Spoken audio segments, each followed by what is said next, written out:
आपका सबका मकसद क्या है कि वर्तमान में जो भारतीय संस्कृति है उसे तो हम भूल जाए और जो यूरोपीय कल्चर है उसे अपना ले। यूरोपीय कल्चर में step sun step mother in सबके बीच में अफेयर चलते रहते, वो अपना लो, भारतीय संस्कृति को भूल जाओ। मतलब जो प्राचीन काल के भारत का इतिहास की उठा के देख लो, बात हो इस टाइप का कोई कॉन्सेप्ट आपको मिलता ही नहीं है, एक्सटर्नल मैरिड अफेयर मिलता ही नहीं है, तलाक जैसा कोई कॉन्सेप्ट होता ही नहीं। भारत में शादी होती है मतलब 7 वचन निभाने पड़ते हैं और आपके दो सुखों में एक दूसरे को साथ निभाना पड़ता है। शादी का मतलब सिर्फ एंजॉय थोड़ी नहीं होता है, आपकी संभव पूर्ति थोड़ी नहीं होती। शादी का मतलब होता है साथ निभाना। जब आप एक दूसरे से इतने ज्यादा भर चुके हो तो फिर काय का साथ है। आपने तो यूरोपीय कल्चर देख देख के, यूरोपीय फिल्में देख देख के पता नहीं क्या दिमाग में मानसिकता बना ली, ये नहीं तो बहुत सही, यो नहीं तो बहुत सही। क्या मतलब दूसरी जगह मुंह मारना जरूरी है?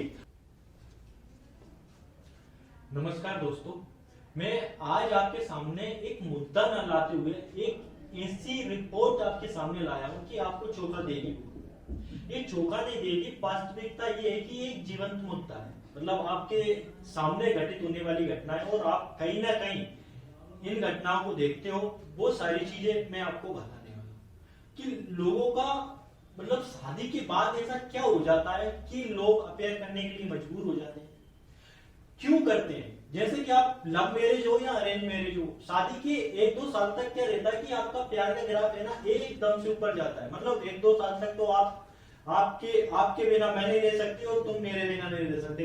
लैला मजनू से लगाकर हीर रांझा तक सब कुछ बने फिरते हो। लेकिन इसी के बाद फिर थोड़े समय बाद प्यार क्या हो जाने लगता है, स्थिर हो जाने लगता है। फिर इसके बाद क्या होता है, वो प्यार का ग्राफ नीचे गिरने लग जाता है। जैसे ही प्यार का ग्राफ नीचे गिरने लगता है, लोग बात अल्टरनेट ढूंढने लग जाते, तू नहीं तो कोई और सही, और नहीं तो वो सही, मतलब अपना ऑप्शन ढूंढने लग जाते। ये कैसे होता है, क्यों हो रहा है, ये सारी चीजें जो आपको आज जो मैं बताने वाला हूँ, शायद आपका शादीशुदा जीवन बच जाए, तलाक बच जाए आपका, या आप अफेयर करने से पहले डरो। ये सारी चीजें मैं आपको बताने वाला हूँ। मैं कोई भी मुद्दा उठा के लाता हूँ तो वो मेरी मर्जी से नहीं लाता कि मुझे कुछ अच्छा लगा तो मैं आपके सामने भी लाया। मैं कुछ भी नहीं लाता, मैं आपके सामने वो चीज लाता हूँ जो वर्तमान में चल रही है, जो चर्चा का विषय बने हुए। ये आप न्यूज, ये रिपोर्ट में आया है, इंडियन टुडे के जो न्यूज़पेपर है उसमें भी आया है, और हाल ही में एक रिपोर्ट प्रकाशित हुई है जिसमें कहा गया है कि लगभग 60% married Indians are looking to swing dreams date out of the marriage survey. मतलब 60% से ज्यादा लोग वो जो अपनी मैरिज है, जो भी शादीशुदा है, उससे अलग किसी और को देख रहे हैं या किसी और की चाहत रख रहे हैं, उसका ड्रीम देख रहे हैं, उसके बारे में सोच रहे हैं। जो अपने पार्टनर है उसके बारे में सोचना कम कर दिया गया कि पार्टनर तो ठीक है, अब कुछ अलग करते हैं, अलग ट्राई करने के मूड में रहते हैं लोग। ये सर्वे आप सब, ये गिलिडेन सर्वे के अनुसार ये सारी इन्होंने ये सर्वे निकाला है इस पर, और खासकर भारतीयों पर रिसर्च की है इस बारे में। ये रिसर्च ऐसी नहीं है, बहुत दिनों के बाद प्रकाशित हुई है, लगातार इस पर 1-2 साल से रिसर्च चल रहा था। इसके बाद आपके सामने ये सारी चीजें सामने आई हुई, तो ये देख सकते हो आप, उसमें सारी जानकारी आपके लिए ये मौजूदा है। ये देखो कि अलग अलग है, लोग अलग अलग मतलब कुछ ड्रीम देख रहे हैं, कुछ मिल रहे हैं, कुछ डेटिंग कर रहे हैं। ये अलग अलग सर्वे सभी को कुल मिलाकर ये इंडियंस लगे पड़े हैं। मतलब कुछ तो डेट के साथ जा रहे हैं, किसी को डेट कर रहे हैं, या कोई ड्रीम में देख रहा है कि मेरा पार्टनर ऐसा होगा, ये वो चीजें, या फिर कोई चोरी चुपके अपने अफेयर्स को जारी रखता है। ये सारी चीजें चल रही है। मुद्दा ये नहीं है कि आपका चल क्या रहा है। वर्तमान में आप सभी देखते हो कि कहीं ना कहीं ये जीवन मुद्दा है, और आपको देखने को मिल ही रहा है कि शादीशुदा लोग एक दूसरे से बिल्कुल खुश नहीं है, और वो ऐसा हो रहा है कि जो शादी का लड्डू खाए वो पछताए और जो ना खाए वो भी पछताए। ये सब देखने के बाद यही चल रहा है कि आखिरकार ये ऐसा चल क्यों रहा है। मतलब अपने पार्टनर से आप खुश क्यों नहीं हो? क्या ऐसी दिक्कतें आने लग गई शादी के बाद कि आप दूसरा पार्टनर तलाशने लग गए हो, या किसी तीसरे बंदे को आप स्थान देने लगे हो? क्या क्यों आखिरकार ये सब क्यों हो रहा है? इसकी वजह हो सकती है कि आप प्रॉपर टाइम नहीं दे रहे हो, अपने पार्टनर को प्रॉपर टाइम नहीं दे रहे हो, या आपके पार्टनर से आपका मन भर गया है, या फिर आपकी इतनी जिम्मेदारी आ गई है, कामकाज बढ़ गया है, या फिर आपके बीच में कोई बच्चा आ गया है, मतलब आपके पास आप पेरेंट्स बन गए हो, या फिर और भी चीजें जो आपको चाहत पूरी नहीं कर पा रहे हो, या आपकी डिजायर जो होती है वो आप एक दूसरे की पूरी फुलफिल नहीं कर पा रहे, तो कुछ भी रीजन हो सकता है। मतलब इसमें से या फिर आपकी जो काम उत्तेजना जो भी होती है वो सेटिस्फेक्शन नहीं मिल पा रहा है आपको, तो आप कहीं दूसरी जगह मूव ऑन करने लग जाते हो।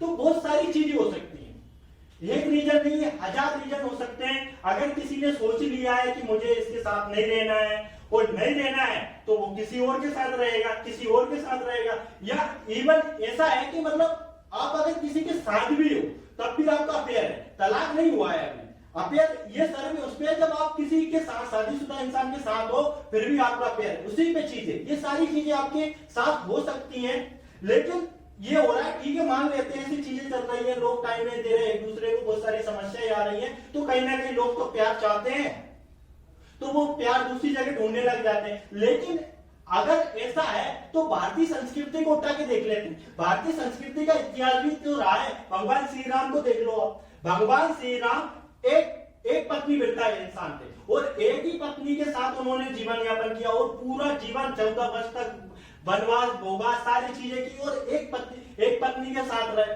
क्योंकि इनके उस समय तो रीति रिवाज था कि एक राजा कितनी पत्नियों के साथ शादी कर सकता था। लेकिन भगवान श्री राम ने बोला कि मैं सिर्फ एक पत्नी के साथ शादी करूंगा और पत्नी वृत्ता बन के रहूंगा। वहीं आप देखो उर्मिला को भी आप देख सकते हो, जो लक्ष्मण जी 14 साल तक वनवास में रहे, फिर भी लक्ष्मण जी की लगातार प्रतीक्षा करती रही उर्मिला जी। आप सती अनसुईया को देख सकते हो, जिनके उदाहरण तो आपके समाज में दिए जाते हैं। इसके अलावा आप देख सकते हो रानी पद्मावती को देख सकते हो, जिन्होंने कोई विदेशी आया उनके यहाँ उन्होंने क्या कर लिया, आप सबको पता है, जोड़ कर लिया। ये पतिवृत्ति ऐसी है। रानी रूपमती को देखो, कोई राजा इन्हें चाह रहा था, कोई अकबर नाम का राजा इन्हें चाह रहा था, तो इन्होंने भी सुसाइड कर लिया। तो ये प्रेम है भाई, इनका तो एक्सटर्नल मैरिड अफेयर नहीं हुआ। इनका क्यों नहीं हुआ? क्या चल रहा है कि वर्तमान में आप सब क्या चाहते हैं, आपका सबका मकसद क्या है कि वर्तमान में जो भारतीय संस्कृति है उसे तो हम भूल जाए और जो यूरोपीय कल्चर उसे अपना ले। यूरोपीय कल्चर में step sun step mother in सबके बीच में अफेयर चलते रहते, वो अपना लो, भारतीय संस्कृति को भूल जाओ। मतलब जो प्राचीन काल के भारत का इतिहास की उठा के देख लो, वहां तो इस टाइप का कोई कॉन्सेप्ट आपको मिलता ही नहीं है, एक्सटर्नल मैरिड अफेयर मिलता ही नहीं है, तलाक जैसा कोई कॉन्सेप्ट होता ही नहीं। भारत में शादी होती है मतलब 7 वचन निभाने पड़ते हैं और आपके 2 सुखों में एक दूसरे को साथ निभाना पड़ता है। शादी का मतलब सिर्फ एंजॉय थोड़ी नहीं होता है, आपकी संभव पूर्ति थोड़ी नहीं होती। शादी का मतलब होता है साथ निभाना। जब आप एक दूसरे से इतने ज्यादा भर चुके हो तो फिर काय का साथ है? आपने तो यूरोपीय कल्चर देख के, यूरोपीय फिल्में देख के पता नहीं क्या दिमाग में मानसिकता बना ली, ये नहीं तो बहुत सही, यो नहीं तो बहुत सही। क्या मतलब दूसरी जगह मुंह मारना जरूरी है? अरे एक दूसरे को समझो, एक दूसरे की परेशानी देखो, यही तो शादी का मतलब होता है, एक दूसरे का साथ निभाना। आप अभी भी गांवों में जाके देखो, वहां पे तो ऐसा कॉन्सेप्ट नहीं चलता। या प्राचीन काल का इतिहास, किसी भी इतिहास को उठाकर देख लो, वहां भी तो ऐसा कभी नहीं हुआ। आप चले हो यूरोपीय कल्चर को अडॉप्ट करने, यूरोपीय कल्चर में तो बिल्कुल ऐसा होता है, पति जीन्स दुनिया भर के फालतू अफेयर चल रहे हैं वहां पर। तो आप भी वही अफेयर अपना रहे हो, वही मानसिकता, वही सारी चीजें चल रही है आपके साथ। तो जाओ यार, हम भारत के लोग हैं, वासुदेव कुटुंबकम की संस्कृति है, हमारी संस्कृति को बदनाम न करो यार, ऐसे करिए। क्या चल रहा है? आप पहले शादी करने से पहले सोचो ये मेरा साथ देगा या नहीं देगा। लेकिन शादी करने से पहले भी लोग बात सोचते हैं, इसके बाद भी अफेयर चल रहा है। क्यों चल रहे हैं? इसका रीजन क्या है? इसका रीजन ये है कि आप अपने डिजायर को सेटिस्फेक्शन कर ही नहीं चाह रहे, आप काम उत्तेजना आपकी बढ़ती जा रही है दिनों दिन। यही होता है एक्सटर्नल मैरिड अफेयर का मतलब। और क्या है? आपको प्यार नहीं मिल पा रहा है, अपने पार्टनर से आप खुश नहीं हो, ये चीजें सारी चल रही, तभी तो हो रहा है, नहीं तो क्या रीजन हो सकता है? आप ध्यान रखना, आप भारत के देश में रहते हो, वसुधैव कुटुंबकम की संस्कृति है, जहां पर ऐसा कोई कॉन्सेप्ट नहीं है प्राचीन काल में, ना तलाक का था, ना कोई एक्सटर्नल मैरिड अफेयर का था। बस आपसे निवेदन है कि ऐसा ना करें, अपने पार्टनर से बात करें, उसकी जिम्मेदारी समझे, उसकी समस्याएं समझे, क्योंकि एक जैसा इंसान कभी नहीं रह सकता, परिस्थितियों के साथ, स्थितियों के साथ वो बदलता रहता है। तो उसकी भी मजबूरी समझे, एक दूसरे की समस्या एक दूसरे को बताएं, एक दूसरे से बात करें और जन्मों का साथ निभाने की बात करें। या तो 7 साल तक किसी एक से शादी हो जाती है तो उसके साथ रहने के लिए लोग बात तैयार रहते हैं, लेकिन आप तो 2 साल बाद ही दूसरा देखने तैयार हो। ये भारत नहीं है यार, ये तो यूरोपीय कल्चर है, ये भारतीय कल्चर हो ही नहीं सकता। तो आप सभी से निवेदन है कि यूरोपीय कल्चर को ना अपनाते हुए भारतीय सभ्यता को अपनाए और उसी में ही मजा है ना। तो जय हिंद, जय भारत, मिलते हैं एक नई